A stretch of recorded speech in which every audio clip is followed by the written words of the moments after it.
अनिल के घर से आती रोने चीखने की आवाजें सुनकर पड़ोसियों को हैरानी हुई कि ऐसी क्या बात हो गई जो अनिल इतनी जोर से रो रहा है।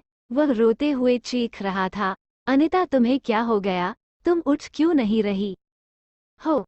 अनिल सुबकते हुए कह रहा था, देखो हमारा बेटा मयंक भी नहीं उठ रहा है।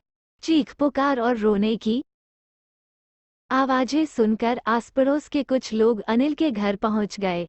लोगों ने देखा, एक कमरे में अनिता और उनका बेटा मयंक पड़े थे। दोनों ना तो होश में थे और ना ही हिलडुल रहे थे। अनिल ने पड़ोसियों को आया देखकर कहा, पता नहीं मेरी बीवी और बेटे को क्या हो गया है, कुछ बोल ही नहीं रहे हैं। लगता है इन्होंने कुछ खा लिया है। उल्टियां भी हुई थीं।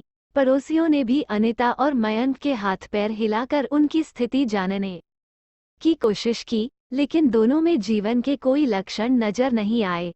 पड़ोस की भाभी जी बोली, कल रात तक तो अनिता मुझसे खूब हंस-हंस कर बात कर रही थी। रात ही रात में ऐसा क्या हो गया जो मरनासन सी पड़ी है। अनिता और मयंक के कुछ खाने की बात सुनकर पड़ोसियों की सुगबुगाहट शुरू हो गई। तभी अनिल रोते रोते बोला, भाई साहब आजकल कोरोना की महामारी चल रही है, कहीं मेरी बीवी और बेटा कोरोना के शिकार तो नहीं हो गए। कोरोना की बात सुनकर पड़ोसियों ने कहा, अनिल इन दोनों को अस्पताल ले जाओ, एक बार डॉक्टर को दिखाओ, क्या पता किसी और वजह से बेहोशी आ गई हो। अनिल ने रोता बिलखते हुए अपने साले और एक-दो दूसरे रिश्तेदारों को फोन किया, फिर पत्नी अनिता और बेटे मयंक को कांवटिया अस्पताल ले गया।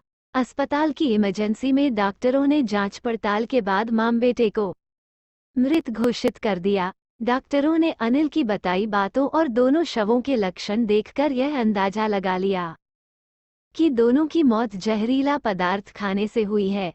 मां बेटे की संदिग्ध मौत के कारण अस्पताल प्रशासन की ओर से इस संबंध में पुलिस को सूचना दे दी गई। ये बात इसी साल 25 जून की है। अनिल शर्मा जयपुर में सूर्यनगर नाड़ी फाटक लाइफलाइन डेंटल अस्पताल के पास स्थित मकान नंबर 12 में पत्नी अनिता और बेटे मयंक के साथ रहता था। अनिल जयपुर कलेक्टरेट में क्लर्क है।